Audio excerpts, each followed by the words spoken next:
Start करेंगे हम लोग कल जहाँ तक ख़त्म किए थे उसके बाद से। इस पीपीटी में कुछ थोड़ा सा ही पोर्शन जो है आपका बचा हुआ है, ये हम लोग ख़त्म कर लेंगे। ख़त्म करने के बाद जब हम उम्मीद करते हैं थोड़ा सा समय हम लोगों का रहेगा, तो उसमें हम लोग थोड़ा सा जो जीएसपीआर है, government savings promotion general rules, उसको भी हम लोग थोड़ा बहुत देख लेंगे। ठीक है, तो आज वो कंप्लीट अगर हो गया तो अच्छी बात है, अदरवाइज हम लोग नेक्स्ट क्लास में उसको कंप्लीट कर लेंगे। ठीक है, तो जीएसपीआर से भी आपके एग्जाम पे सवाल पूछा जा सकता है। ठीक है, तो दोनों हम लोग कंप्लीट करने का टारगेट करते हैं। तो चलिए, हमारा सेविंग सर्टिफिकेट जो है इसके बारे में आएंगे। तो बेसिकली सभी लोग जानते हैं कि दो प्रकार का सेविंग सर्टिफिकेट हमारे पास अवेलेबल है। एक हो गया एनएससी, नेशनल सेविंग सर्टिफिकेट, और एक हो गया केवीपी, यानी कि किसान विकास पत्र, है ना। किसान विकास पत्र, अब कुछ लोगों के मन में ऐसा रहता है, खास करके जो लोग नया बंदा रहता है, कि किसान विकास पत्र क्या खाली किसान के विकास के लिए होता है कि नहीं, है ना। पर ऐसा कुछ नहीं है। ये किसान विकास पत्र कोई भी व्यक्ति, कोई भी सिटीजन ऑफ इंडिया जो है आपका परचेज कर सकता है, इवन माइनर जो है वो भी परचेज कर सकता है। तो दोनों चीज हम लोग एक एक करके देख लेंगे। और प्रेजेंट जो 5 ईयर एनएससी अवेलेबल है, उसका कौन सा इशू मेरे पास उपलब्ध है, तो 8th इशू जो है वो उपलब्ध है। इसका 9th इशू जो है आया था और आने के बाद फिर वो डिसकंटिन्यू हो गया। तो एट प्रेजेंट हमारे पास इसका 8th इशू जो है वो अवेलेबल है। अब एनएससी, पहले हम लोग केवीपी को देख लेते हैं, किसान विकास पत्र। इसका मैच्योरिटी पीरियड एट प्रेजेंट जो है वो कितना दिन है, तो ये 115 महीना। इसका मैच्योरिटी पीरियड कितना है, 115 महीना, 115 मंथ, यानी कि 9 ईयर्स, 9 ईयर्स, 9 12 108 एंड 7 मंथ। तो आप याद रखिए, आपके एग्जाम पे 115 महीना बोल के भी आ सकता है, और ये 9 साल 7 महीना बोल के भी आ सकता है। अब मान लीजिए इस प्रकार से भी पूछ सकता है, what is the present maturity period of किसान विकास पत्र। ऑप्शन ए में दे दिया 115 महीना, ऑप्शन बी में दे दिया 9 साल 7 महीना, ऑप्शन सी में दे दिया बोथ ए एंड बी, और ऑप्शन डी में दे दिया नन ऑफ दीज। तो क्या हो जाएगा आंसर, एक बार फटाफट से सब लोग बता दीजिए पब्लिक चैट में, देवी और सजनों, कि इसका क्या जवाब होना चाहिए, ए बी सी और डी।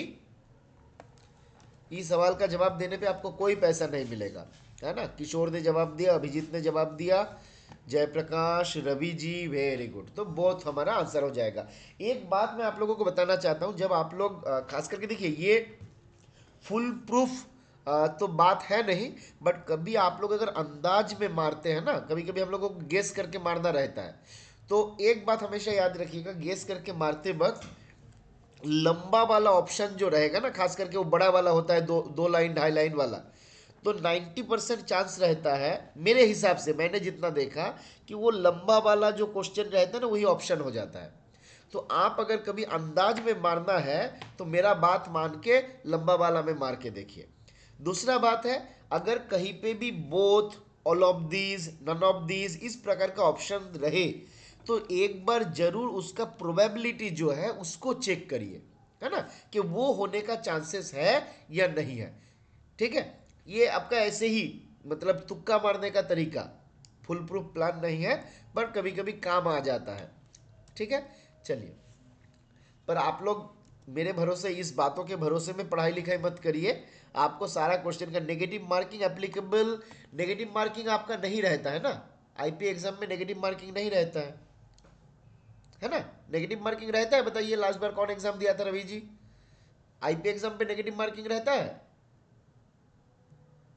नहीं रहता है। तो आपका कोई भी एग्जाम पे, आपका हम लोग जो डिपार्टमेंटल पोस्ट में एग्जाम देते हैं उसमें नहीं रहता है, तो आपको छोड़ना नहीं है। ठीक है, पर हम लोग प्रयास करेंगे कि हम लोगों को ज़्यादा नेगेटिव मार्किंग वाला, मतलब वो सब अंदाज में मारने का ऑप्शन ना पड़े, ज़रूरत ना पड़े। और मैं भरोसा करता हूँ आप लोगों के ऊपर और खुद के ऊपर भी, कि हम लोग अगर साथ में अच्छे से पढ़ेंगे तो हम लोगों को ये अंदाज में मारने वाला ऑप्शन जो है ज़रूरत नहीं पड़ेगा। But in case, for the worst condition, अगर कभी ऐसा है हमको अगर मारना है, तो मेरा बात मान के मार के देखिएगा। 90% मैंने, मुझे भरोसा है कि आप लोगों को दिक्कत, मैंने गलत महसूस नहीं होगा, लगेगा कि नहीं चलो कुछ हुआ है ना। और अगर गलत हो गया तो हमको आके गाली दीजिएगा और क्या करिएगा, है ना। चलिए, तो केवीपी का हमने देख लिया मैच्योरिटी पीरियड, हमने देख लिया present rate of interest, present rate of interest. तो करेंट रेट ऑफ इंटरेस्ट कितना है 7.5%। और ये कब से हुआ है, तो 1/4/2023 से भी हमारा ये रेट अवेलेबल है। अभी के टाइम पे भी ये रेट अवेलेबल है, 23 में भी था, अभी भी ये रेट अवेलेबल है, इसके बाद चेंज हुआ नहीं। मिनिमम इन्वेस्टमेंट कितना है, तो 1,000। तो किसान विकास पत्र अगर कोई खोलेगा मिनिमम 1,000 का लेना है। 1,000 से ज्यादा अगर वो करना चाहता है तो it will be in multiple of ₹100। 100 रुपए के मल्टीपल में, 100 रुपए के मल्टीपल में वो क्या कर सकता है, आपका केवीपी खोल सकता है। मैक्सिमम का कोई लिमिट नहीं है ना। तो याद रखना है मैक्सिमम का कोई लिमिट नहीं है। और 100 रुपए के मल्टीपल में देखिए, यहां से अगर सवाल पूछेगा, एक ये वाला पूछने का चांस रहेगा, कितना महीने में डबल हो रहा है। दूसरा, रेट ऑफ इंटरेस्ट चांसेस बहुत रेयर है, पर फिर भी कभी कभी एक सवाल तो पूछ लेता है। तो रेट ऑफ इंटरेस्ट आपको याद रखना है, बोनस आपको याद रखना है, ये कभी भी पूछ सकता है। और ये ऐसा सवाल है ना, अगर पूछेगा और आप गलत करिएगा तो जीवन भर खुद को माफ नहीं कर पाइएगा। जिस कारण से ये सारा चीज जो है आपको याद रखना है। और ये आपको काउंटर पे भी जब काम करिएगा उसमें बहुत ज्यादा मदद करेगा, क्योंकि लोगों को बताने के लिए भी आपका जरूरत होता है ना, कि आपके पास वो जानकारी रहे। मैक्सिमम का कोई लिमिट नहीं।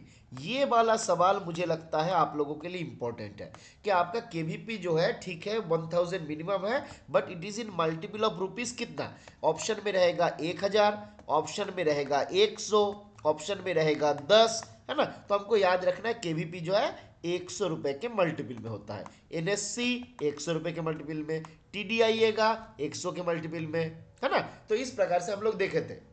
एमआईएस कितने के मल्टीपल में बताइए फटाफट से, एमआईएस कितने के मल्टीपल में होता है। वेरी गुड, एमआईएस होता है 1,000 के मल्टीपल में। अब बताइए हमको, सुकन्या समृद्धि जो होता है वो कितने के मल्टीपल में होता है, कुछ ऐसा है उसका तो सोचोगे। आपका सुकन्या समृद्धि में जो डिपॉजिट करते हैं वो कितने के मल्टीपल में होता है। सुकन्या समृद्धि में जो हम डिपॉजिट करते हैं वो कितने अमाउंट के मल्टीपल में होता है।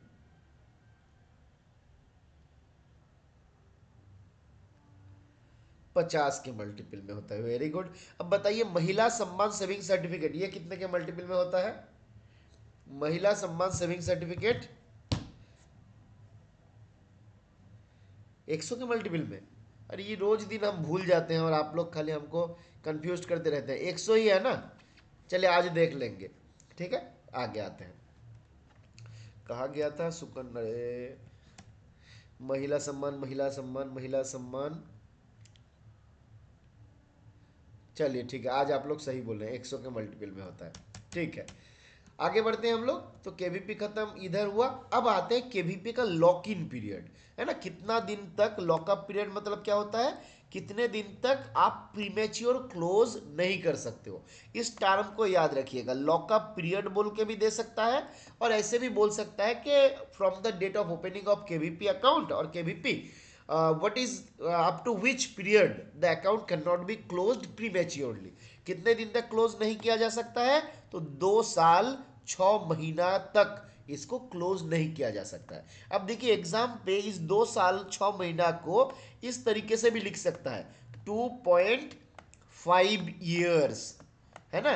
2.5 ईयर्स, तो 2.5 ईयर्स का मतलब भी 2 साल 6 महीना।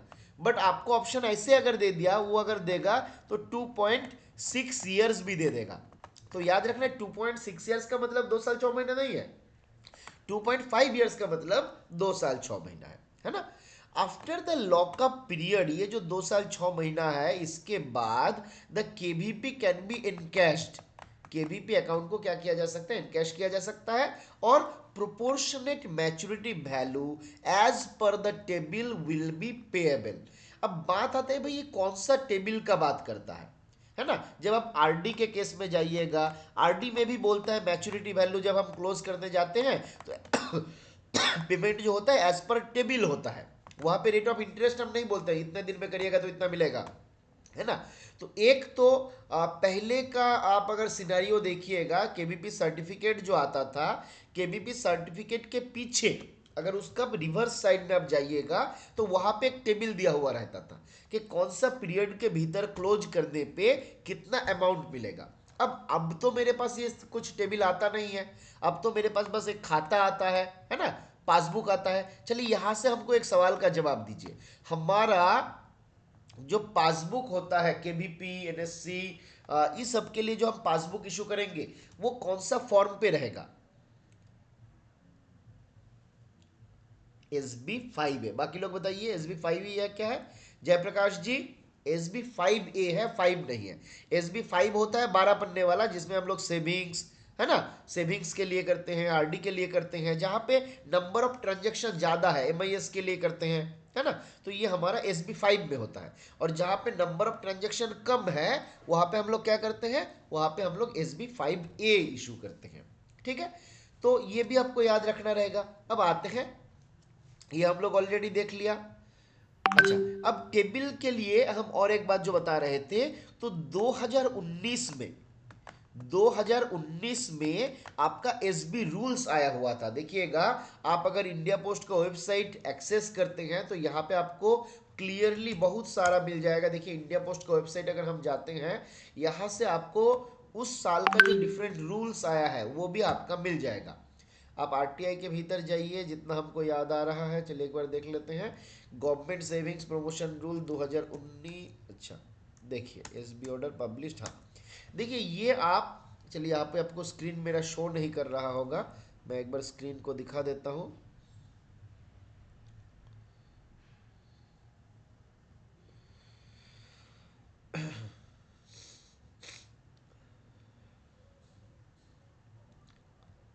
है ना,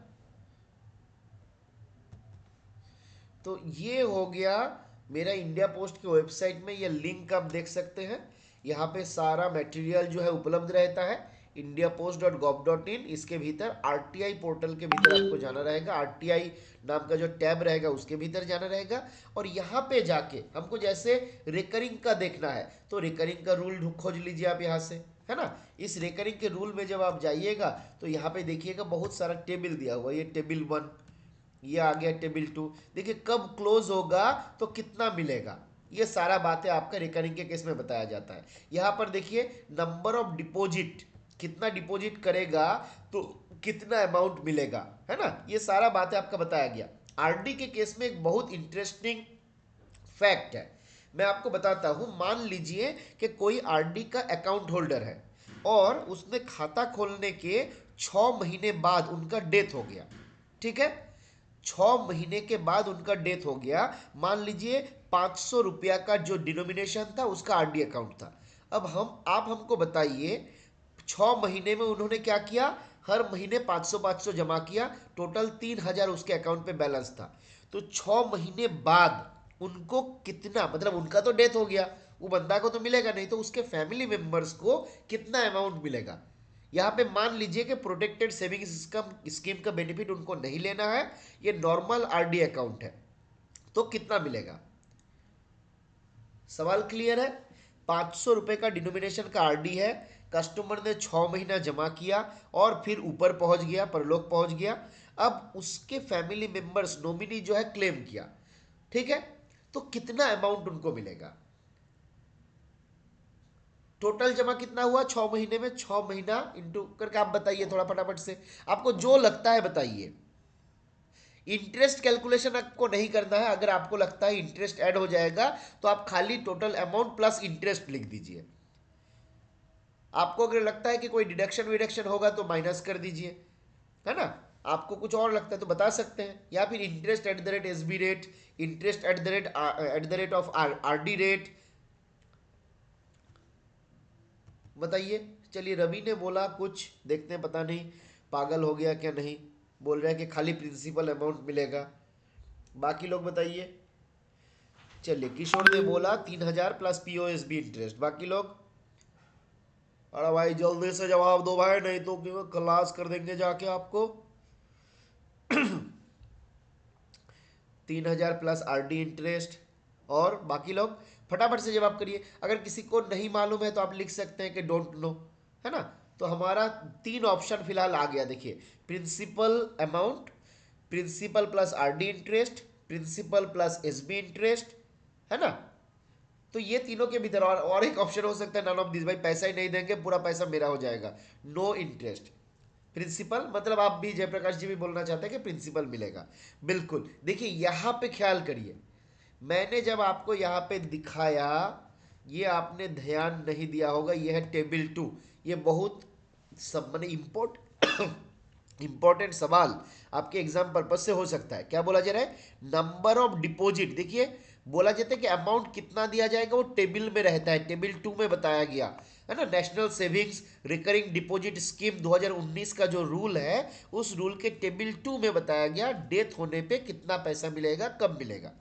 तो बोला जा रहा है नंबर ऑफ डिपॉजिट अगर 1 से 11 के भीतर है, मतलब 1 साल नहीं हुआ है, तो जितना पैसा उन्होंने जमा किया खाली उतना ही हमको वापस करना है, इंटरेस्ट नहीं देना है। क्लियर है। जब 12 महीना जमा कर लिया तब जाके देखिए 12 महीने का 1200 प्लस 47 रुपीज 55 पैसा, ये इंटरेस्ट हो गया। याद रहेगा, याद रहेगा कि नहीं बताइए।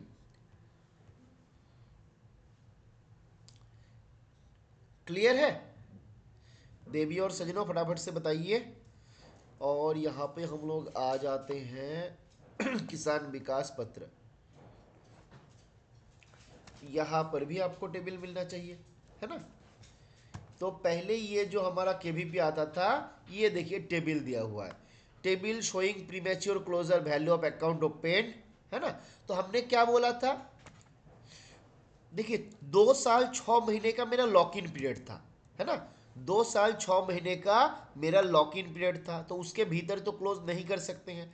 तो 2 साल 6 महीने का हो गया, पर 3 साल से नीचे है। तो अगर मेरे 1000 डिनोमिनेशन का केबीपी रहेगा तो मुझको 1173 रुपये मिलेगा। अब 3 साल हो गया पर 3.5 साल से नीचे है तो 1211 मिलेगा। 3.5 साल हो चुका है, 4 साल से नीचे है, 1251 रुपये मिलेगा। तो इसी टेबल के आधार पे हमको जो प्रीमेच्योर क्लोजर होगा उसके लिए आपका पैसा मिलेगा। क्लियर है, यहां तक क्लियर है। आगे बढ़े, बताइए एक बार फटाफट से। तो इसको कर लेते हैं बंद, बढ़ते हैं हम लोग आगे। तो आरडी का क्वेश्चन इंपॉर्टेंट हो सकता है, ठीक है, एग्जाम पॉइंट ऑफ व्यू से आरडी का क्वेश्चन जो है आपका इंपॉर्टेंट क्वेश्चन हो सकता है, इसको ध्यान रखना है। चलिए अब आगे आते हैं हम लोग। Post maturity interest applicable after maturity period at SB interest. अच्छा, ये एक सवाल कल आप लोगों का था कि पोस्ट मैच्योरिटी इंटरेस्ट कब तक मिलेगा। तो फिलहाल जितना हमको मिला है और जितना बात करके हमको ये आया है, तो पोस्ट मैच्योरिटी इंटरेस्ट जब तक खाता आपका सीनियर सिटीजन वेलफेयर फंड पे आपका नहीं चला गया, है ना, till the amount is transferred to senior citizen welfare fund, जब तक मेरा पैसा सीनियर सिटीजन वेलफेयर फंड पे ट्रांसफर नहीं हुआ है तब तक हमको इंटरेस्ट मिलेगा। सीनियर सिटीजन वेलफेयर फंड पे अगर एक बार चला गया उसके बाद आपका पोस्ट मैच्योरिटी इंटरेस्ट वगैरह उसका कोई जगह नहीं बचेगा। तो बेसिकली इस हिसाब से हम लोग अगर देखें तो डिफरेंट टाइप्स ऑफ अकाउंट में आफ्टर मैच्योरिटी और एक्सटेंडेड मैच्योरिटी। एक्सटेंडेड मैच्योरिटी क्यों बोल रहे हैं, मान लीजिए मेरा टीडी खाता है, टीडी है आपका 3 साल वाला, है ना, 3 इयर्स टीडी है, तो 3 साल के लिए खोले, फर्दर 3 साल का एक्सटेंशन हुआ, फर्दर 3 साल का एक्सटेंशन हुआ। अब ये 3 खत्म होने के बाद मान लीजिए वो बंदा जो है और पोस्ट ऑफिस में मेरा आया नहीं, तो उसके बाद इसके बाद अप टू 10 इयर्स 10 साल तक उसको पीएमआई जो है वो मिलते रहेगा, उस पीरियड में उसको पोस्ट मैच्योरिटी इंटरेस्ट जो है वो मिलेगा। और आफ्टर 10 इयर्स जब ये 10 साल खत्म हो जाएगा उसके बाद फर्दर कोई इंटरेस्ट उसको नहीं दिया जाएगा, है ना। तो ये एक्सटेंडेड मैच्योरिटी के बाद भी आप बोल सकते हैं आफ्टर 10 इयर्स वो आपका इस सीनियर सिटीजन वेलफेयर फंड में चला जाता है। एमआईएस के केस में भी सेम है, आपका आफ्टर मैच्योरिटी के बाद 10 साल अगर हो गया तो सीनियर सिटीजन वेलफेयर फंड पे चला जाएगा। आपका अगर सेविंग्स अकाउंट है तो साइलेंट होने के, अगर जब हमारा साइलेंट हो गया तो साइलेंट प्लस 7 ईयर्स, साइलेंट होने के 7 साल बाद ये पैसा आपका सीनियर सिटीजन वेलफेयर फंड पे चला जाता है। तो सीनियर सिटीजन वेलफेयर फंड पे अगर एक बार पैसा चला गया उस अकाउंट पे और फर्दर कोई इंटरेस्ट नहीं दिया जाता है। ठीक है, आगे आते हैं हम लोग। अब लॉकअप पीरियड हम लोग देख लिया।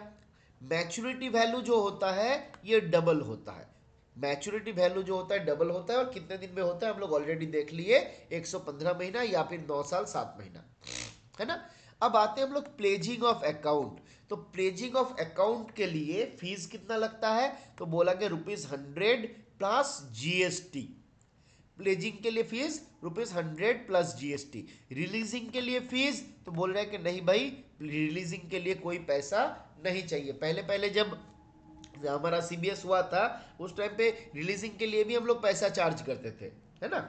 और उस टाइम पे कोई गाइडलाइंस हमारे पास क्लियर था नहीं, तो रिलीजिंग के लिए भी हम लोग 118 करके कटवाते थे, है ना।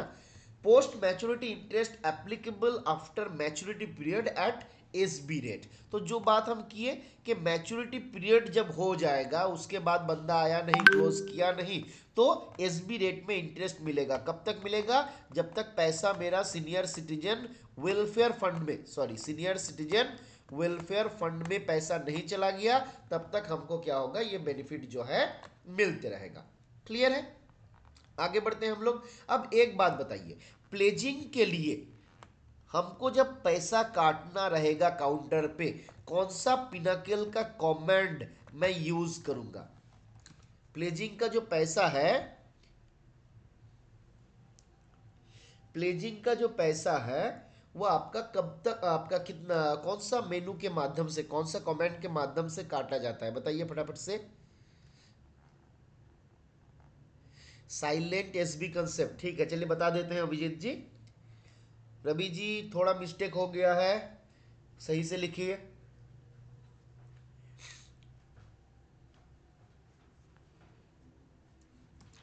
चलिए, तो इसका कमेंट जितना हमको याद आ रहा है मैं आपको बता देता हूं, और उम्मीद करता हूं कि गलत नहीं होगा। HGCHRG याद रहेगा, हाँ जनरल चार्ज, ठीक है, हाँ जनरल चार्ज, क्लियर है, HGCHRG, ठीक है। क्योंकि ये आपका जो कमेंट है इसके माध्यम से डिफरेंट प्रकार का, तमाम प्रकार का जो आपका पैसा है, माने फीस है, जैसे मान लीजिए प्लेजिंग हो गया, PLEDGING, आपका मान PLEDGING, है ना, प्लेजिंग हो गया, डुप्लीकेट पासबुक हो गया, है ना। तो ये सारा पैसा जो है यहाँ से ही काटा जाता है। आपका मान लीजिए ट्रांसफर हो गया, तो सेविंग्स स्कीम के लिए डिफरेंट प्रकार का सेविंग स्कीम में जो जनरल चार्ज का कलेक्शन मैं करता हूँ वो कहाँ से करता हूँ, जनरल चार्ज, हाँ जनरल चार्ज, इस कमेंट के माध्यम से। ये है हमारा पिनाकेल का कमेंट, ठीक है। पिनाकेल का कमेंट से और आपका टिकोड से 100% आपको सवाल पूछेगा, है ना। तो इसको ध्यान रखना है, कुछ सवाल आपको यहाँ से रहेगा। कुछ पिनाकेल का कमेंट में आप लोगों को दे भी दूंगा, और एक आध दिन हम लोग उसके ऊपर टेस्ट भी कंडक्ट करेंगे, ठीक है।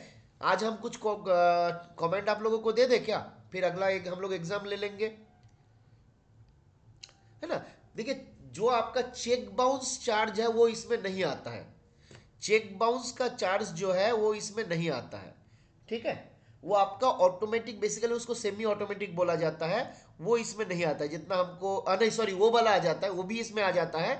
ये नहीं आता है, आपका चेक इशू करने वाला चेक नहीं आता है ना। चेक बाउंस वाला भी मुझे लगता है इसके भीतर नहीं आता होगा, जितना हमको याद आ रहा है चेक बाउंस करने वाला भी इसके भीतर नहीं आता है, वो आपका सेमी ऑटोमेटिक हो जाता है। चलिए, अब हम लोग आते हैं यहाँ पे। तो ये हमने देखा। अब यहाँ पे एक सवाल किसी ने पूछा था, शायद अभिजीत जी ने, अदर देन एसबी का मतलब क्या बताना चाह रहे हैं, एक बार क्लियर करिए हमको।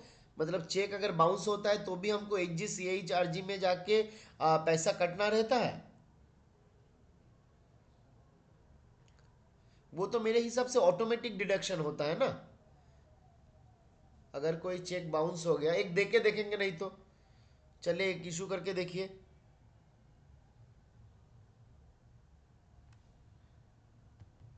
चलिए चलिए, तो उसको लेके हम लोग बाद में डिस्कस करते हैं। अब यहाँ पे एक सवाल पूछा गया था, ये possible kindly repeat the concept of silent SB account, है ना।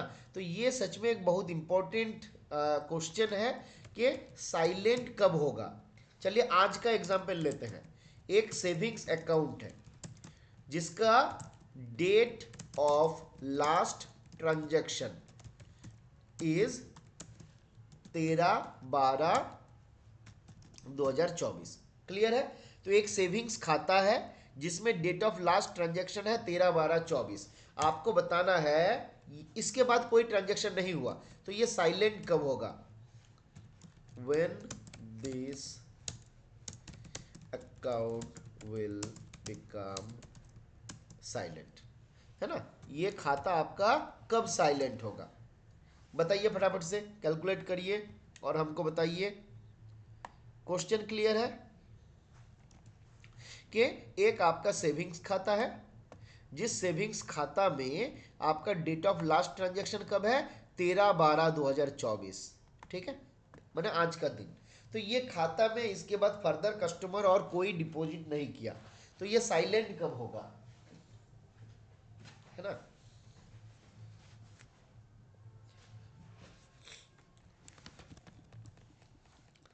चलिए, दिब्बो दोती कुंडू जी ने बताया 1/4/29, ठीक है। किशोर ने बोला 1/4/27, रवि बोला 1/4/28। क्या है इसका सही जवाब? देवी और सजनों जवाब दीजिए। देखिए, तो पहले हमारा आज का जो क्वेश्चन है ये वाला, इसका डेट क्या है? तो 13/12/2024। तो ये कौन सा फिनेंशियल ईयर में आएगा? कौन सा फिनेंशियल ईयर में आएगा? 2024-25 में आएगा। तो 2024-25 का पैसा मैं उसको दे दिया हूं, 24-25 का पैसा दे दिया गया है ना। तो अगला फिनेंशियल ईयर कब है? तो 25-26 आएगा। फिर कौन सा फिनेंशियल आएगा? 26-27 आएगा। फिर कौन सा आएगा? 27-28 आएगा, है ना। तो ये हो गया मेरा 3 फिनेंशियल ईयर, एक financial year, 2 financial year, 3 financial year. तो जब 3 फिनेंशियल ईयर कंप्लीट कोई ट्रांजैक्शन नहीं होगा, उसके बाद the account will be treated as silent. 3 financial year complete अगर ट्रांजैक्शन नहीं हुआ, उसके बाद मेरा अकाउंट साइलेंट हो जाएगा। तो 27-28 जो है ये खत्म कब होगा? तो बोला जा रहा है 31/3/2028 में। 31/3/2028 में मेरा ये 3 फिनेंशियल ईयर कंप्लीट हुआ। तो साइलेंट कब होगा? Date from which the account will be treated as silent, 1/4/2028। Clear है। 1/4/2028 से ये अकाउंट मेरा साइलेंट ट्रीट किया जाएगा। क्लियर हुआ मिश्रा जी, अभिजीत? चलिए, किशोर ने सही जवाब दिया था 29। किसने बोला था? इंद्रजीत जी, किशोर साहू, दिब्बोदूती जी। चलिए, तो आगे बढ़ते हैं हम लोग। अगर किसी को डाउट रहेगा तो बताइएगा, ठीक है। चलिए, तो इसको हम कर देते हैं डिलीट, है ना। ये हम लोग देख लिए। अब आते हैं हम लोग एनएससी के भीतर। एनएससी में क्या क्या बातें बताया गया? तो बोला जा रहा है ये भाई साहब जो है 5 साल में मैच्योर हो जाता है ना। केवीपी के जैसा लंबा समय नहीं लगाता है, 5 साल में मैच्योर हो जाता है। तो एनएससी कुछ आपका 30/11/2011 के पहले, 30 नवंबर 2011 से पहले जो आपका एनएससी होता था, उसका मैच्योरिटी पीरियड आपका 6 साल का होता था। है ना, उसके पहले जो था वो आपका 6 साल का मैच्योरिटी पीरियड था। Current rate of interest NSC का कितना है, तो एनएससी के साथ साथ है, हम लोग एनएससी के साथ साथ है 7.7% इसका प्रेजेंट रेट ऑफ इंटरेस्ट है। तो मैच्योरिटी वैल्यू कितना आता है, 1,000 का अगर एनएससी होगा तो 1449 आपका मैच्योरिटी वैल्यू होगा। अच्छा चलिए फटाफट से जवाब दीजिए, एक केवीपी है 1,000 का, इसका मैच्योरिटी वैल्यू कितना होगा।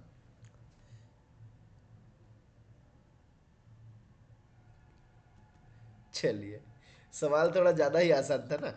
चलिए कुंडू जी, 4 साल बोल के कुछ नहीं होता है साइलेंट के लिए। साइलेंट अकाउंट, अकाउंट आपका साइलेंट होता है after 3 complete financial year. 3 complete financial year में अगर कोई ट्रांजैक्शन नहीं हुआ, उसके बाद from the 4th financial year वो आपका साइलेंट हो जाएगा। ठीक है, चलिए आगे आते हैं। मिनिमम इन्वेस्टमेंट कितना है, तो 1,000 का है। अबोव 1,000 मल्टीपल ऑफ 100, मैक्सिमम का कोई लिमिट नहीं है। अब आगे बढ़ते हैं, देखते हैं क्या बोला गया। बोला जा रहा है लॉकअप पीरियड इसका कितना है, तो याद रखना है भाई इसका पूरा का पूरा ही लॉकअप पीरियड है। 5 साल जो है इसके भीतर कुछ नहीं होगा, मतलब एक बार पैसा लगा दिया ना, उसके बाद पीछे मुड़ के नहीं देखने का, है ना। उसमें आप रखिए और एकदम सो जाइए चैन से, मान लीजिए वो पैसा कोई काम धंधे का है नहीं।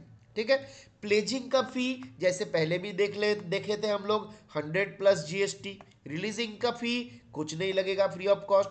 Post maturity interest savings rate में देंगे। कब तक देंगे, जब तक पैसा मेरा सीनियर सिटीजन वेलफेयर फंड में चला नहीं जाता तब तक मैं इसमें आपको इंटरेस्ट दूंगा। ठीक है, आगे आते हैं। अब ये एनएससी और केवीपी दोनों केस में हमारा खाता जो है सिंगल होता है और जॉइंट होता है। जॉइंट 3 एडल्ट के माध्यम से हो सकता है, सिंगल जो है वो तो अकेला ही खोलेगा। अब एक सवाल का जवाब दीजिए, क्या हम, हालांकि हम पहले भी 10 बार 1,000 बार पूछ चुके हैं, क्या हम एक माइनर के साथ एक मेजर का जॉइंट अकाउंट ओपन कर सकते हैं। माइनर के साथ मेजर का जॉइंट अकाउंट ओपन हो सकता है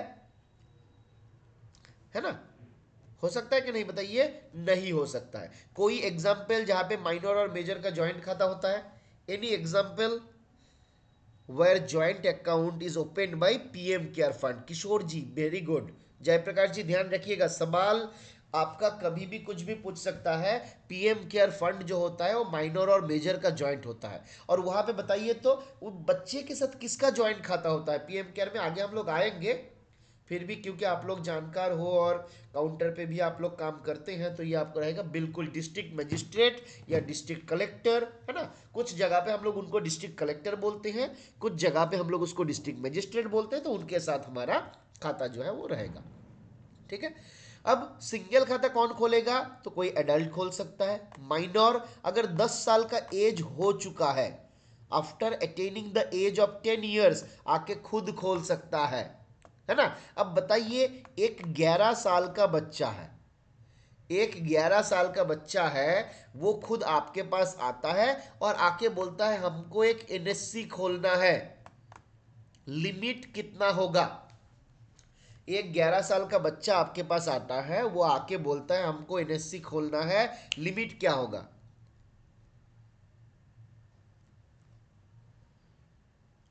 फटाफट से बताइए। नहीं खोल सकता, अरे किसने बोला नहीं खोल सकता, जयप्रकाश जी क्यों ऐसा बात बता रहे हैं आप, है ना। आप पुराने खिलाड़ी हैं, अक्षय कुमार के जमाने से आप खेल रहे हैं, और अभी आप अगर ऐसा बात बताइएगा तो हम आपको छोड़ेंगे नहीं, है ना। माइनर थ्रू गार्जियन, माइनर का ये माइनर थ्रू गार्जियन का कॉन्सेप्ट कहाँ पे है।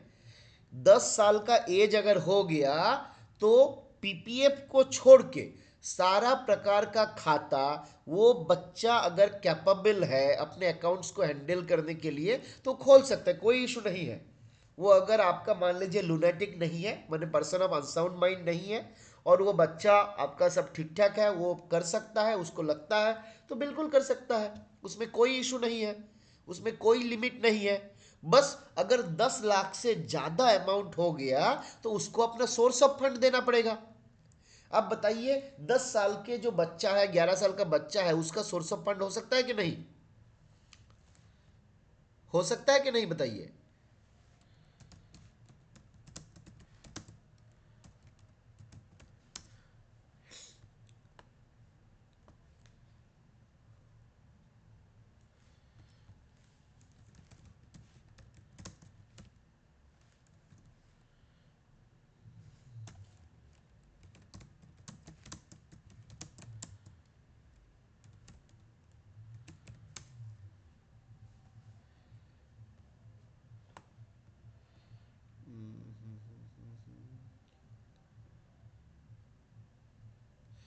क्या नाम है एक बच्चे का, हम भूल गए। अच्छा, मुंबई साइड में, महाराष्ट्र साइड में एक बच्चा है। यहाँ पे कोई है महाराष्ट्र साइड से? Mom daddy pocket. चलिए, ये कहानी मैं आप लोगों को बताना चाहता हूँ। ठीक है। मेरा हम बचपन में बहुत छोटा थे, ठीक है। ये थोड़ा आप मैंने हम लोग पढ़ाई से हटके जाके ये काम मैंने ये बात कर रहे हैं। ठीक है, 2 मिनट का कहानी है। हम जब छोटे थे तो मेरा एक दादाजी थे, ठीक है, जो बहुत बड़े पोस्ट में जॉब करते थे, पता नहीं कितना बड़ा पोस्ट था। तो वो जगह पे जॉब करते थे। और हम एक बार ऐसे ही बात हो रहा था, तो हमारा जो नानी है वो बोला, मैंने बोली कि पता है ये दादाजी का सैलरी कितना है? हम बोले कितना है? बोले कि इनका सैलरी 20,000 है। हम बोले कि पागल है, 20,000 कभी किसी का सैलरी हो सकता है ना? कभी किसी का सैलरी हो सकता है? आप बोलो कि 20 रुपए होगा, 50 रुपए होगा, 20,000 तो हो ही नहीं सकता। तो उन्होंने ना वो बात सुना था और सुन के थोड़ा सा मुस्कुराए, वहां पे कुछ बोले नहीं। फिर मैं जब बड़ा हो गया, हमको जॉब मिला, और वो हमारे पास एक दिन घर पे घूमने के लिए आए और आके बोला कि भाई बोलता था हमको कि भाई तुमको याद है, तुम जब छोटे थे तो एक बार तुमको बोला गया कि मेरा सैलरी जो है 20,000 होता है, तो तुमने बोला था हो ही नहीं सकता। तो अब तुमको क्या लगता है, किसी का सैलरी 20,000 हो सकता है कि नहीं? उससे ज़्यादा हो सकता है कि नहीं? है ना? तो तब हमको एहसास हुआ कि भाई हमारा सोचने का जो जगह है, सोचने का जो लेवल है, वो बहुत छोटा था, क्योंकि हम बहुत छोटे थे। है ना? तो रवि जी, जैसे ये आपका डैडी पॉकेट आपको लग रहा है ना, 9-10 साल का बच्चा बिजनेस करके लाखों करोड़ों कमा रहा है ना? आप देखिएगा, हमको एग्जैक्ट नाम याद नहीं आ रहा है, मुंबई के साइड में ही एक बच्चा है, ठीक है, जो आपका कैटरिंग का, आपका मुझे लगता है कोई एक ठेला का कुछ बिजनेस आपका चालू किया है, और वो अभी करोड़पति अरबपति है। ठीक है, हम भी ऐसे ही बोल रहे हैं रवि जी, हमको एक्चुअली पढ़ाने का मन नहीं था, थोड़ा कहानी याद आया तो हम सोचे कि फोकट में थोड़ा ज्ञान बांट देते हैं। है ना? ये मतलब पढ़ाने का काम जो है ना, दुनिया का सबसे अच्छा काम है। नॉर्मली लोग किसी का, हाँ, बड़ा वाला क्या बोलता है, बड़ा वाला हो सकता है, हमको एग्जैक्ट नहीं है, हम दिखाएंगे आप लोगों को वो कहानी। हम लोग कुछ दिन पहले सेमिनार अटेंड किए थे, तो वहाँ पे एक सर थे जो दिखा रहे थे, तो बड़ा अच्छा लगा। नहीं, बड़ा पाव वाला नहीं था वो। मतलब क्या होता है ना, जैसे वहाँ पे घर से लोग टिफिन कैरियर वगैरह लेके जाते हैं, और डिफरेंट जगह पे जो लोग जॉब करता है सबके घर घर पे पहुंचाता है। तो वो बच्चा ने क्या किया, उसी के माध्यम से अपना कुरियर सर्विस चालू किया। तो वहाँ पे जो लोग आपका वो कैंटीन का लेके ढेला लेके जाता है, वही लोग कुरियर का सामान भी पहुँचा देता है। एक्चुअली उनको अपने पढ़ाई लिखाई के लिए कुछ किताब मंगवाना था। तो वो किताब कैसे मंगवाएगा, तो वो सोचते सोचते उसके दिमाग में ये बात आया कि इतना लोग है जो जा रहा है, लोगों के घर में जा रहा है, वहाँ से कैंटीन वगैरह टिफिन वगैरह लेके उसके ऑफिस में पहुँचा रहा है, तो इन लोगों के माध्यम से मैं भी बिजनेस कर सकता हूँ, और लाखों करोड़ों में कमा रहा है। ठीक है, चलिए जो है, हम लोग इसको छोड़ते हैं, आगे बढ़ते हैं। जॉइंट अकाउंट 3 लोगों का हो सकता है, ये हम लोग ऑलरेडी देखे। तो आपका बच्चा जो है खोल सकता है, ठीक है, किसने बोला था? जयप्रकाश जी। बच्चा जो है 10 साल का अगर एज हो गया ना, तो वो खुद खाता खोल सकता है, कोई इशू नहीं है। बस याद रखना है, पीपीएफ नहीं खोल सकता। पीपीएफ जो है नहीं खोल सकता, कोई माइनर खुद से ऑपरेट करने के लिए पीपीएफ नहीं खोल सकता है। अगर माइनर को पीपीएफ खोलना है तो उसको थ्रू गार्जियन ही खोलना पड़ेगा। ठीक है, माइनर को अगर पीपीएफ खोलना है तो थ्रू गार्जियन ही खोलना पड़ेगा। क्लियर है? आगे बढ़ते हैं हम लोग। चलिए, अब इन्वेस्टमेंट जब हम एनएससी केवीपी में करते हैं, टीडी में करते हैं, तो इसका इन्वेस्टमेंट एमआईएस में करते हैं, एसएएस एजेंट के थ्रू हो सकता है। एसएएस एजेंट के थ्रू हो सकता है। एसएएस का फुल फॉर्म क्या है? Standardised agency system. Standardised agency system. और इन लोगों को कुछ कमीशन मिलता है। कितना कमीशन मिलता है? तो एट प्रेजेंट इनका कमीशन है 0.5%। सारा प्रकार का स्कीम जो इन लोगों के लिए एलिजिबल है, तो वो आपका 0.5%। इन्वेस्टमेंट अगर 20,000 से ज्यादा हो गया, ये बात ध्यान रखिएगा, अगर investment is above 20,000, then the investment shall be made through investors check. 20,000 से ज्यादा अगर अमाउंट का खाता खोला जा रहा है तो उसका ओपनिंग जो है चेक के थ्रू होना चाहिए। ठीक है, आगे आते हैं। शेड्यूल ऑफ फीस, ये भी हम लोग पहले भी डिस्कस किए हुए थे। तो यहाँ पे कुछ फीस दिया हुआ है, तो एक आप इसको समराइज इस तरीके से कर सकते हैं, हम लोग पहले भी किए थे। DN 59 है ना, याद है ना, DN 59 मतलब डुप्लीकेट के लिए 59, 50+9, नॉमिनेशन के लिए 50+9, DN 59 है ना।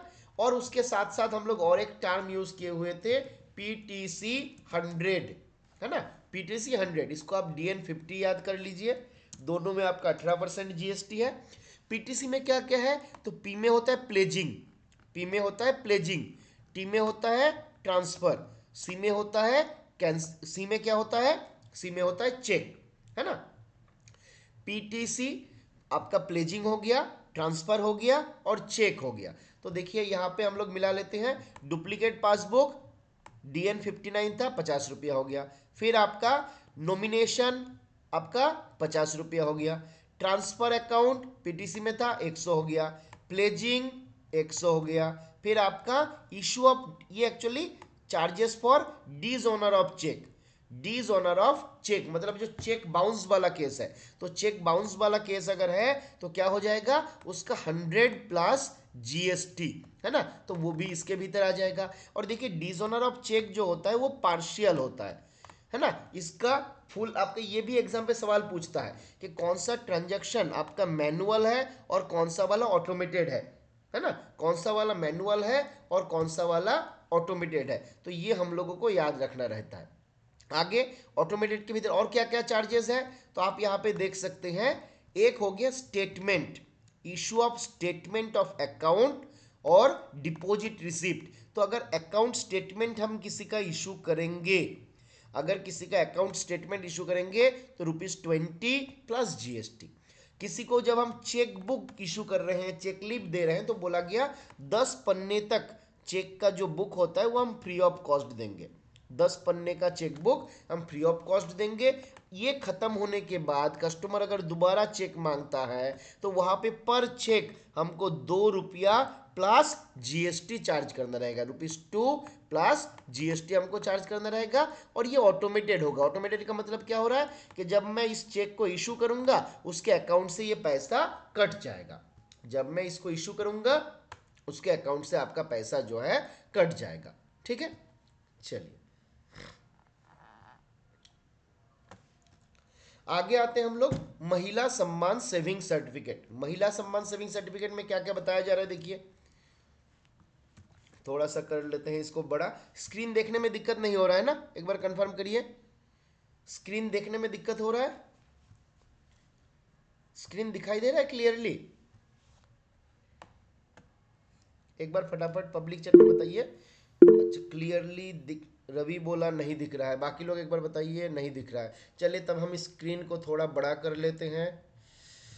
इधर से तो बड़ा होगा नहीं, PM केयर हाँ, यहाँ से ही खोल लेते हैं हम लोग। इसको थोड़ा बड़ा हो जाएगा, PM केयर देख लेंगे और महिला सम्मान, ये दोनों को हम लोग यहाँ से देख लेते हैं।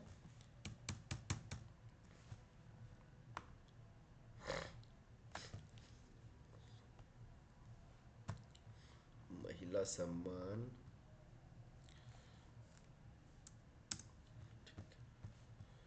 बस 1 सेकंड का समय दीजिए।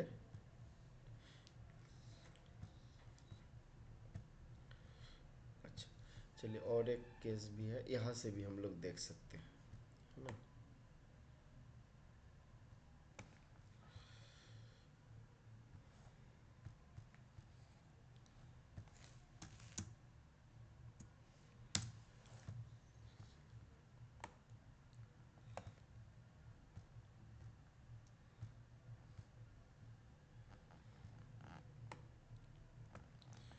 महिला सम्मान सेविंग सर्टिफिकेट,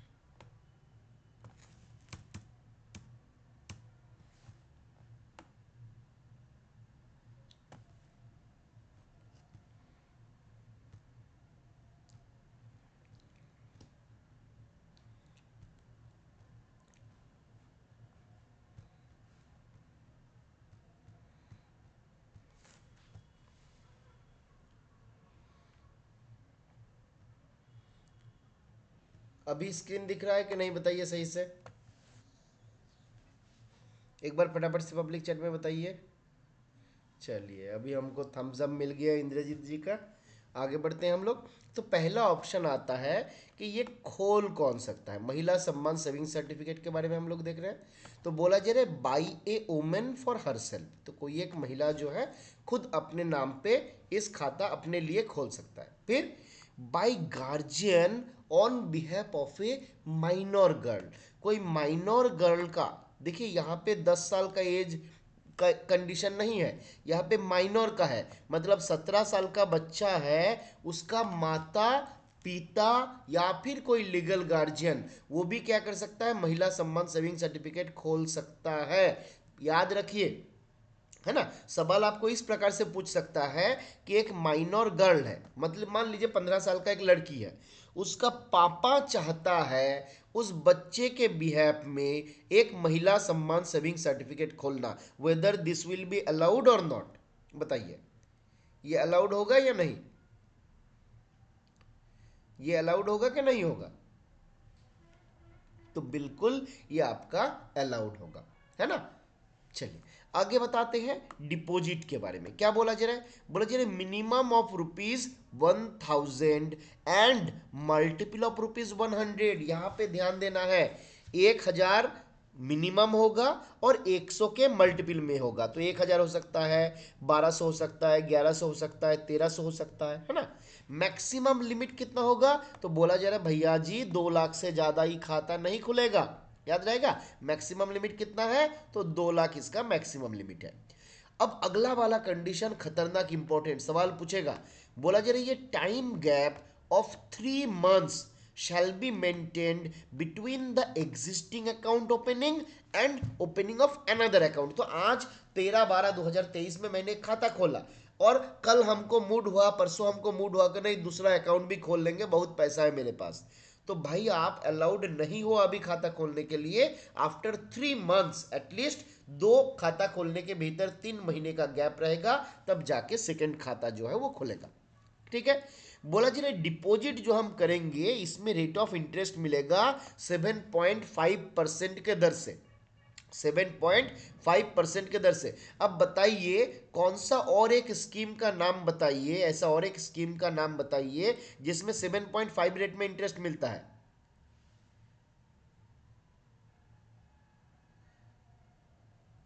बिल्कुल जयप्रकाश जी, मदर और माइनर दोनों अलग अलग में खोल सकता है ना। चलिए, केवीपी में भी हम लोग देखे थे 7.5 था, है ना। और आपका हम लोग केवीपी में 7.5, केवीपी में, हाँ केवीपी में 7.5 था, और हम लोग 5 years टीडीपी में भी देखे थे 7.5 था। जितना हमको याद आ रहा है एनएससी में 7.7 था ना, एक बार कंफर्म करिए, एनएससी में कितना था, 7.7 था। ठीक है, बच्चा के नाम पे अलग हो जाएगा, मदर के नाम पे अलग हो जाएगा, दोनों का सेपरेट लिमिट है। ठीक है, आगे आते हैं हम लोग। दिक्कत नहीं हो रहा है, कहाँ गया, पोस्ट ऑफिस सेविंग्स, सॉरी। अब क्या बोला जा रहा है, बोला जा रहा है interest will B compounded quarterly. देखिए जहां पे भी इंटरेस्ट के बारे में बताया जाता है आपको कंपाउंडिंग फ्रीक्वेंसी को याद रखना है। आपको rate of interest IP exam पे पूछने का चांसेस 10 to 0 है।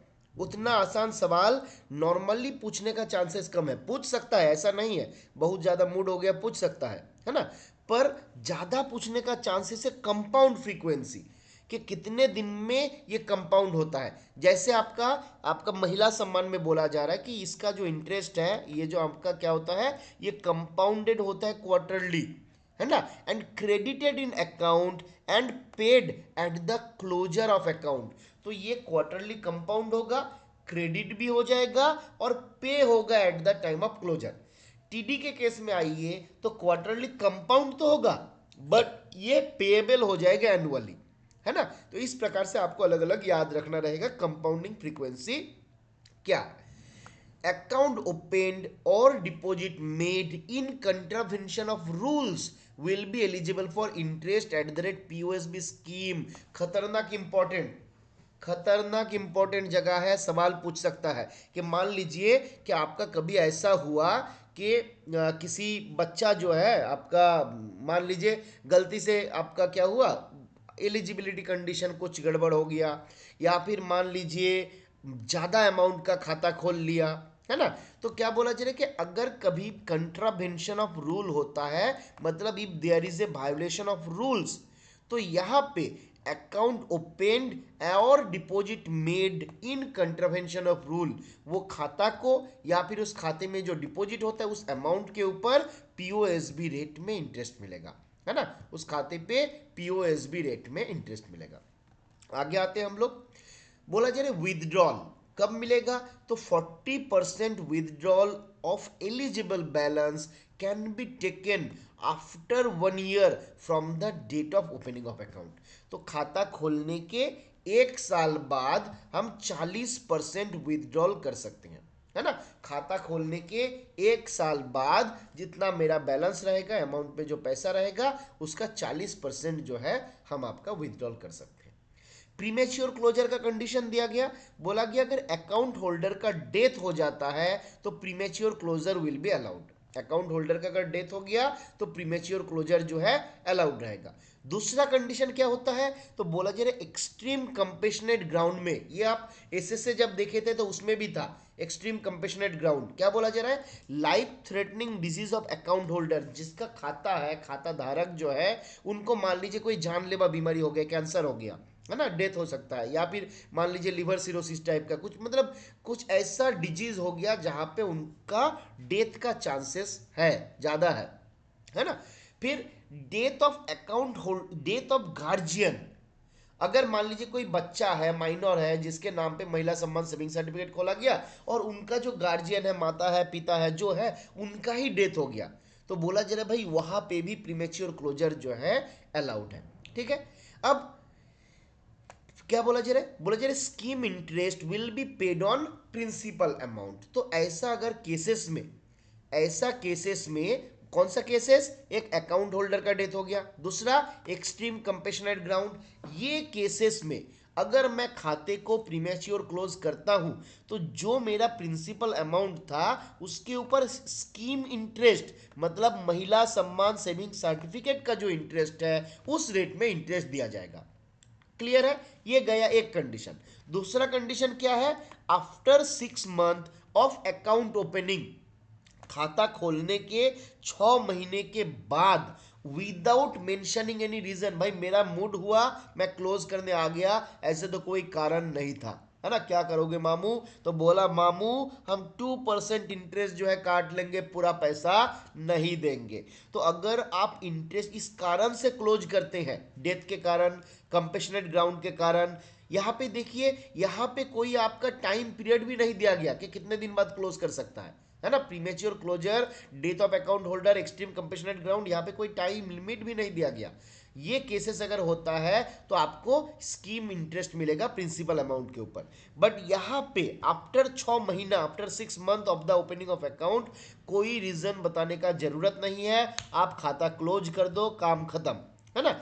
पर यहाँ पे 7.5% रेट ऑफ इंटरेस्ट था, तो बोला कि नहीं यहाँ पे हम 2% घटा देंगे, तो 5.5% के रेट में इंटरेस्ट देंगे। क्लियर है, याद रहेगा। तो महिला सम्मान सेविंग सर्टिफिकेट में विथड्रॉल होता है आफ्टर 1 ईयर, प्रीमेच्योर क्लोजर होता है आफ्टर 6 मंथ। ठीक है, उसमें डिडक्शन कितना हो जाएगा, तो 2% का डिडक्शन हो जाएगा। अब आते हैं हम लोग मैच्योरिटी। क्या बोला जा रहा है, after 2 years from the date of opening, है ना। तो जब खाता खोला गया उसके 2 साल के बाद इसका आपका प्रीमेच्योर, मतलब मैच्योरिटी क्लोजर और मैच्योरिटी जो है वो किया जाएगा। खाता खोलने के लिए क्या जरूरत है, तो बोला जा रहा है भाई अकाउंट ओपनिंग फॉर्म दे दो, केवाईसी डॉक्यूमेंट दे दो, मतलब जिसमें आधार कार्ड और पैन कार्ड दे दोगे, केवाईसी फॉर्म जो है वो दे दो, पे इन स्लिप मतलब डिपॉजिट स्लिप दे दो, है ना। तो ये करके आप अपने नियरेस्ट पोस्ट ऑफिस में जाइए और खाता खोलिए। अब आप लोगों से मेरा एक सवाल है, फटाफट से आधार का स्पेलिंग क्या है, सब लोग लिखिए तो। आधार का स्पेलिंग क्या है, देखता हूं कौन कौन आधार में है। चलिए, जयप्रकाश जी ने लिखा, बाकी लोग बताइए,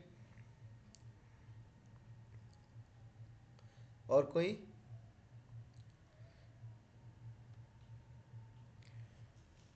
चलिए, अभिजीत ने लिखा है AADHAAR। चलिए एक बार देख लीजिए स्पेलिंग क्या है आधार का। AADHAAR, याद रहेगा। आधार को लेके आधार में नहीं रहना है, ठीक है। ये घट जाएगा तो आप कम, आपका जीवन में आधार आ जाएगा। किशोर जी याद रहेगा। दिव्यदूती जी, कुंडू जी, AA है, दोनों जगह पे AA है, ठीक है। एक्चुअली हम ये स्पेलिंग बहुत बार गलत लिखे हुए हैं जीवन में, इसीलिए हम सोचे कि चलो जब आ गया तो एक बार बता देते हैं आप लोगों को। चलिए, तो हमारा आधार खत्म हुआ, महिला सम्मान खत्म हुआ। अब हम लोग देख लेते हैं थोड़ा पीएम केयर फंड, ठीक है।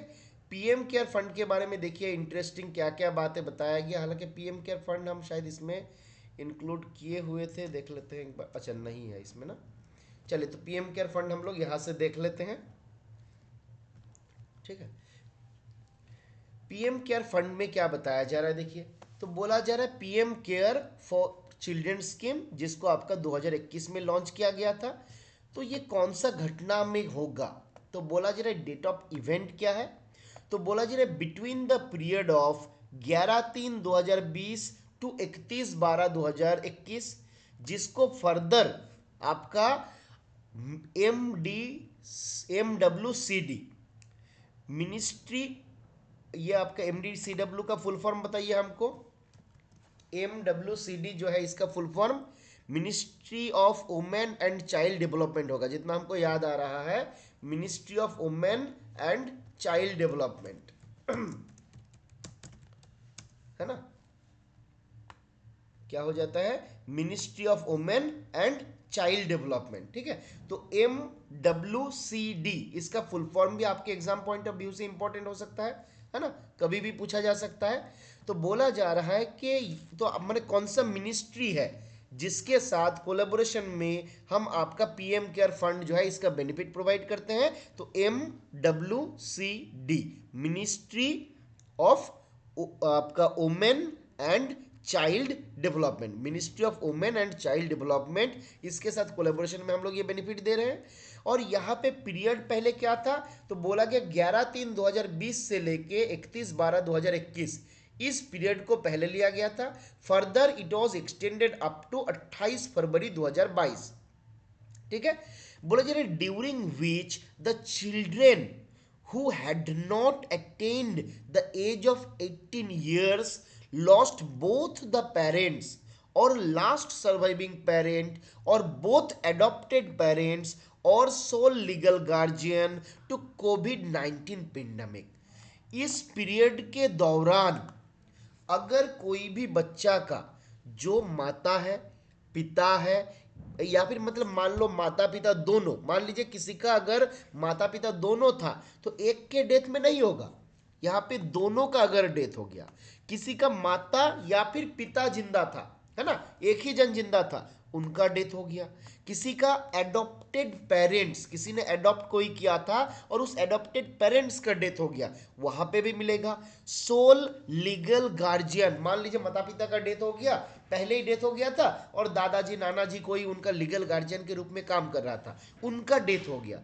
और ये डेथ कौन सा ग्राउंड पे, ऐसे वैसे नहीं, death due to Covid pandemic. अब चलिए फटाफट से पब्लिक चैट में कोविड का फुल फॉर्म लिखिए, कोविड का फुल फॉर्म फटाफट से पब्लिक चैट में लिखिए।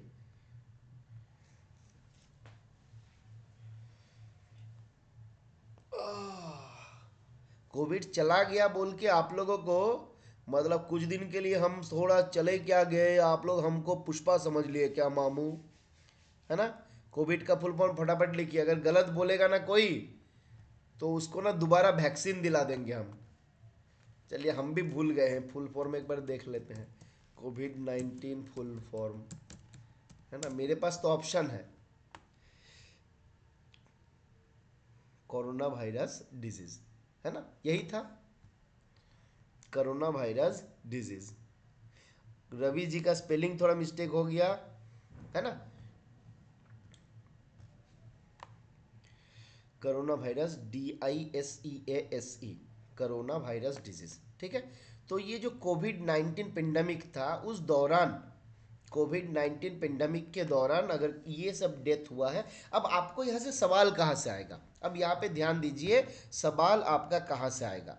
तो सवाल आपका यहाँ से आ सकता है, ये जो हमने देखा ना कि both parents, last surviving parents, adopted parents, sole legal guardian, इसी के भीतर से आपको सवाल आएगा।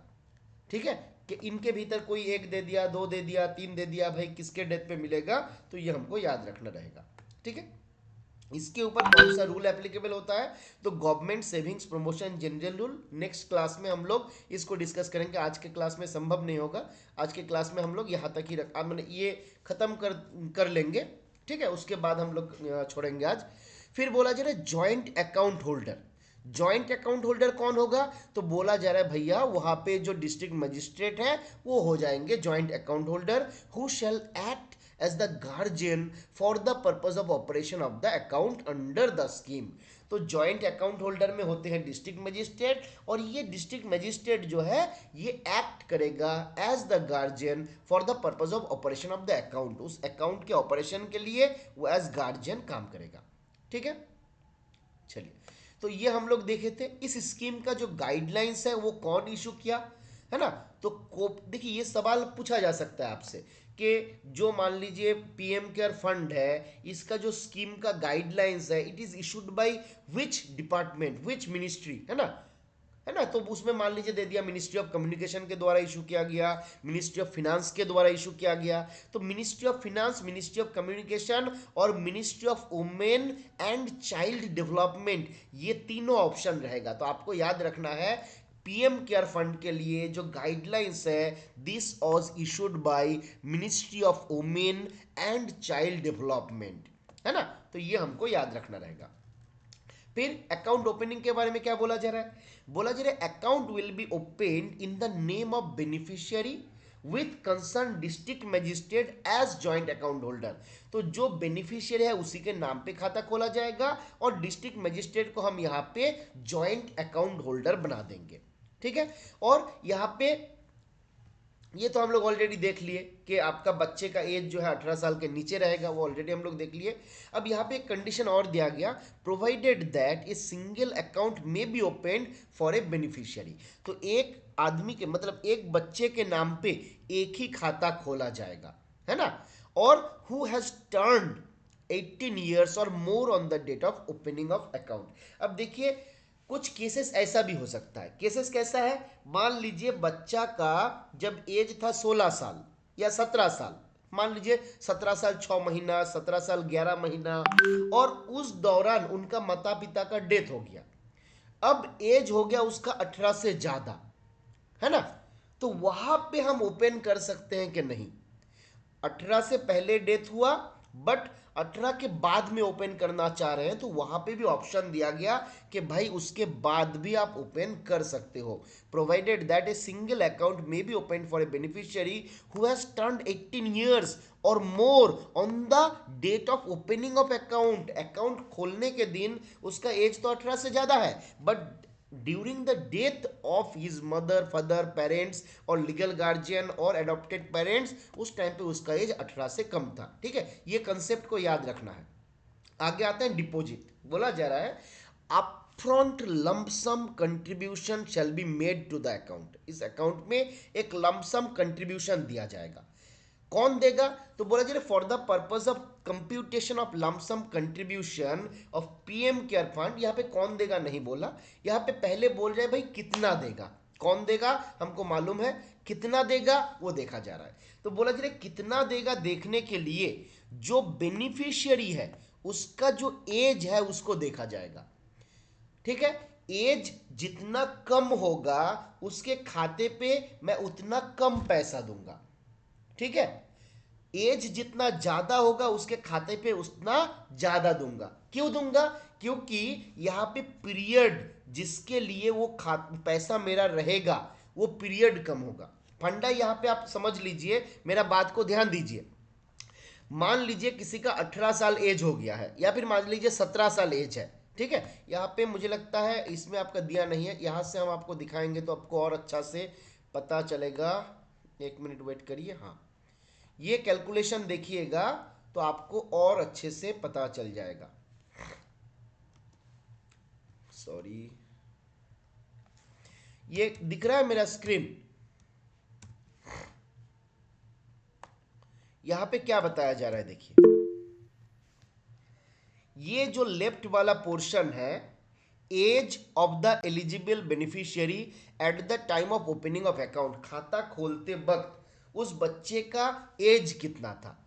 1 साल से शुरू किया और 18 साल एंड अबोव तक गया, है ना। मतलब आपके मन में हो सकता है भाई 18 साल हो गया फिर क्यों खोलेंगे, कैसे खोलेंगे। तो ये बंदे का जो डेथ हुआ था मम्मी पापा का, वो 18 साल से पहले हुआ था। अब खाता आज डेथ हो गया, कल तो मेरे पास आएगा नहीं, है ना, कुछ दिन बाद आएगा, या फिर मोदी जी का बात जब उसको सुनने में आएगा तब वो आएगा, है ना। तो उस टाइम पे मान लीजिए 18 साल से ज्यादा हो गया। अब देखिए किसी का जब एज 18 साल हो गया तो मैंने क्या किया, सीधा उसके अकाउंट पे 10 लाख डाल दिया। क्यों? क्योंकि यहां पे उस पैसे को रखने का समय नहीं मिलेगा। पर अगर 17 साल के एज में किसी का मान लीजिए खाता खोला जाता है, तो 1 साल वो पैसा मेरे पास रहेगा, इसलिए मैं 9,29,370 रुपए दिया।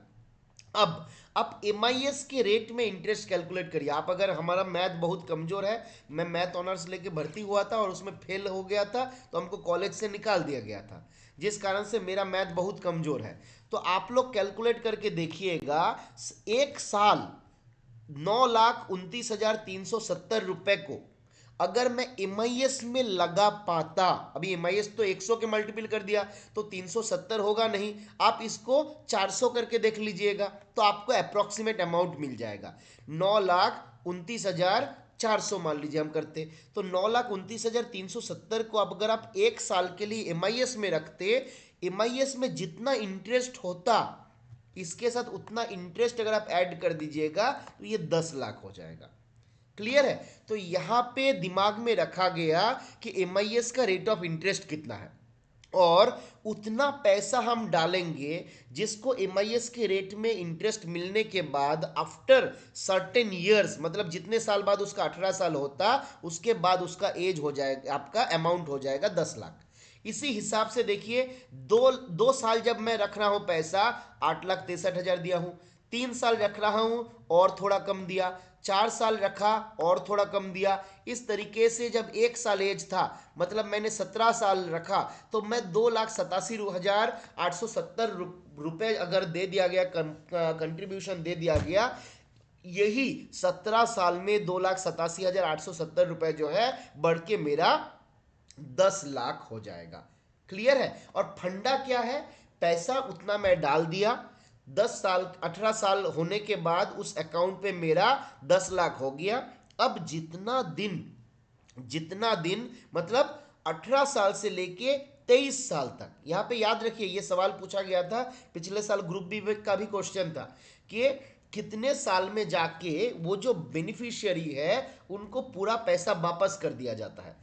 तो जब उनका एज 23 ईयर्स होता है, 23 साल होता है, तो 18 से लेके 23 साल तक उनको क्या होगा, स्टाइपेंड मिलेगा। इस 10 लाख के ऊपर स्टाइपेंड मिलेगा, है ना। और जब आपका 23 साल एज हो जाएगा तब कहानी खत्म हो जाएगा। मैं बोलेंगे भाई तुम्हारा काफी उम्र हो चुका है, अब तुमको शादी करने का समय हुआ है, तो चलो तुम्हारे शादी के लिए मैं तुमको 10 लाख दे रहा हूं, एंजॉय करो बेटा, है ना। तो उस टाइम पे उनको मैं 10 लाख जो है वापस कर दूंगा। क्लियर हुआ ये वाला कंसेप्ट जो है? यही बात देखिए यहां पे बताया गया कि बेनिफिशियरी के खाते पे जितना साल बाकी है उस हिसाब से आपका कंट्रीब्यूशन डाला जाएगा। इतना कंट्रीब्यूशन हम डालेंगे कि on attaining the age of 18 years of the beneficiary, ये lump sum amount will become 10 lakh. Clear है? ये लमसम अमाउंट आपका 10 लाख हो जाएगा। और जब ये आपका 18 साल का हो जाएगा, the account will be converted in A single account. उसके बाद, और ये जॉइंट अकाउंट नहीं रहेगा, उसके बाद इसको कन्वर्ट कर दिया जाएगा सिंगल अकाउंट में। The beneficiary will earn interest on the applicable to MIS, monthly income account scheme जो है उसके रेट में ये इंटरेस्ट अर्न करेगा, है ना।